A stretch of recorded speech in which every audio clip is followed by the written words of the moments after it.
اب آپ میں سے ہر شخص اپنے اپنے ماحول کو دیکھے کہ آپ کا ماحول کیا ہے، اس میں کون کون سی چیزیں ہیں اور ان کو آپ کس طرح صاف رکھیں گے.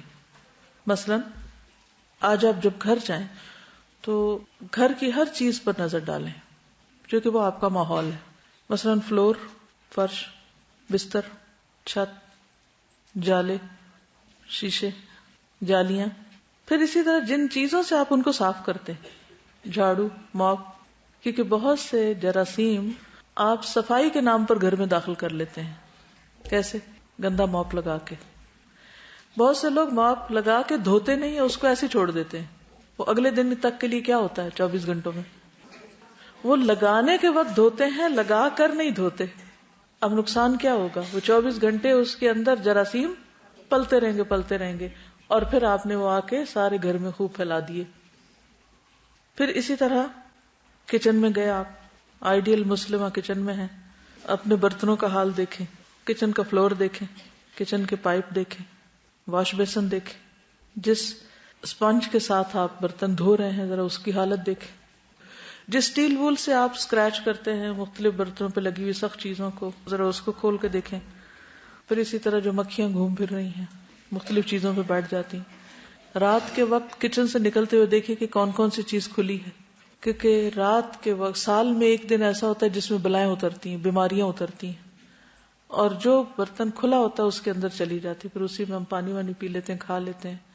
تو کھانے کو ڈھکنا اور گرد و غبار سے بچانا، مکھیوں سے بچانا. پھر اس کے بعد آپ واش روم کا حال دیکھیے، جس جگہ پر آپ نے شیمپو اور سوپ رکھا ہوا ہے اس کا حال دیکھ لیجیے. واش روم کے موپ اور واش روم کا جو وائپر ہے اس کو دیکھ لیجیے کہ وہ کتنے کیڑوں کی آرام گاہ ہے. کموڈ کا برش دیکھ لیجیے اور اس کے نیچے کھڑا پانی دیکھ لیجیے، وہ پانی کہاں سے آیا یہ بھی سوچ لیجیے. ٹوتھ برش، اور پھر سارے گھر والوں کے ایک ہی جگہ کٹھے ایک دوسرے سے ٹکرا رہے ہوتے ہیں وہ. جی ٹائلز آپ دیکھیں. پھر لانڈری جہاں آپ کپڑے دھوتے ہیں، واشنگ مشین کا حال دیکھیے، فلور دیکھیے، جہاں آپ نے سرف وغیرہ اور چیزیں رکھی ہوئی ہیں اس جگہ کو دیکھ لیجیے.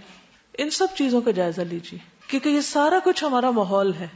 ہم اگر آدھ گھنٹہ بھی لانڈری والے ایریا میں کھڑے ہو کر کام کر رہے ہیں تو اس میں جتنی سڑاند اور جو گندگی ہے وہ کون انہیل کر رہا ہے؟ کام کرنے والا ہی کر رہا ہے، خود آپ ہی اس کو سفر کر رہے ہیں، یعنی اس سے آپ ہی کو تکلیف ہو رہی ہے.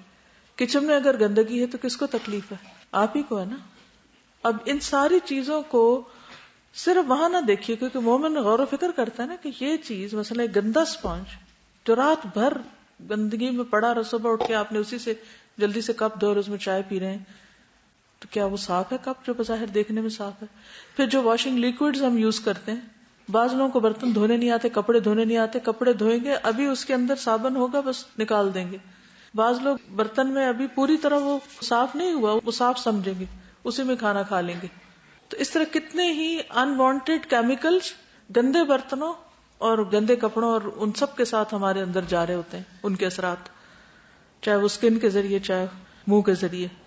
پھر اسی طرح سبزیوں یا فروٹ وغیرہ کو جب ہم لا کے رکھتے ہیں یا پھر دھوتے ہیں یا پھر بعد میں جو کٹائی ہوتی ہے اور جو اس کا ویسٹیج ہوتا ہے اس کو کتنی دیر کھلا رکھتے ہیں، کہاں ڈمپ کرتے ہیں. ترقی یافتہ دنیا میں ہر چیز کو ڈمپ کرنے کا الگ الگ ڈبہ ہوتا ہے. فوڈ الگ میں جاتی ہے، یعنی ریسائکلنگ جو ہوتی ہے، کاغذ الگ میں جاتے ہیں. اسی طرح شیشہ وغیرہ، بیٹری کے سیلز، ان سب چیزوں کو ڈسپوز آف مختلف طریقے سے کیا جاتا ہے. اور مختلف کلرز کے ڈبے گھر کے باہر رکھے جاتے ہیں ہفتے میں 1 یا 2 دن، جس میں مختلف چیزیں ہوتی ہیں اور مختلف گاڑیاں گزرتی ہیں. ایک فوڈ اٹھاتی ہے، دوسری کاغذ وغیرہ اٹھاتی ہے، تیسری باقی گھر کا جو ویسٹیج ہے اس کو اٹھاتی ہے. اگر آپ اس کو مکس کریں گے تو آپ کو جرمانہ پڑے گا. ہمارے ہاں ری سائکلنگ کا کوئی انتظام ہی نہیں، سوچ ہی نہیں.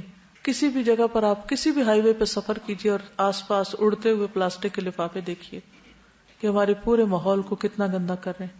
اور ان چیزوں کو جلانے کے بعد جو پولوشن ہوتی ہے، جو دھواں ہوتا ہے، وہ ہماری صحت کے لیے کتنا نقصان دہ ہے. آج پوری دنیا میں یعنی کہ گلوبل وارمنگ کے طور پر ماحول کی صفائی جو ہے یا پولوشن جو ہے وہ ایک بلا بنی ہوئی، ایک عذاب بنا ہوا ہے. لیکن ہمارے ہاں تو ابھی شعور بھی نہیں ہے اس چیز کا، جس چیز کو ایک بلا کے طور پہ دیکھا جا رہا ہے. اور اس سے نبٹنے کے لیے کتنی تنظیمیں وجود میں آ چکی ہیں اور کتنی بڑی بڑی ریسرچ ہو رہی ہے اس پر. ہم کب جاگیں گے؟ کیا واقعی ہم دین پر عمل کر رہے ہیں؟ کیا ہم یہ دعویٰ کر سکتے ہیں؟ پھر آپ اپنی ورک پلیس پہ ہیں، اپنے اسٹڈی ٹیبل پر ہیں، صرف اپنے اسٹڈی ٹیبل کو ہی دیکھ لیجئے کہ اس کی صفائی کا کیا حال ہے. ہم اپنے کی بورڈز ہی دیکھ لیں، ماؤس جس سے ہم کمپیوٹر پہ کام کرتے ہیں، کمپیوٹر اسکرین دیکھ لیں. اگر ہم نے کسی طرح کوشش کر کے گھر صاف ہی کر لیا تو گلی میں اتر کر دیکھ لیں وہاں کیا عالم ہے.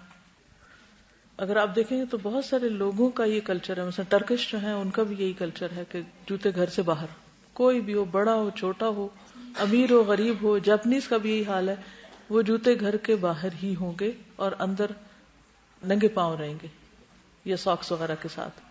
تو پہلا سٹیپ کیا ہے؟ احساس، شعور، ارادہ، نیت کہ یہ کرنا ہے، اس کی ضرورت ہے، اس کے بغیر چارہ نہیں.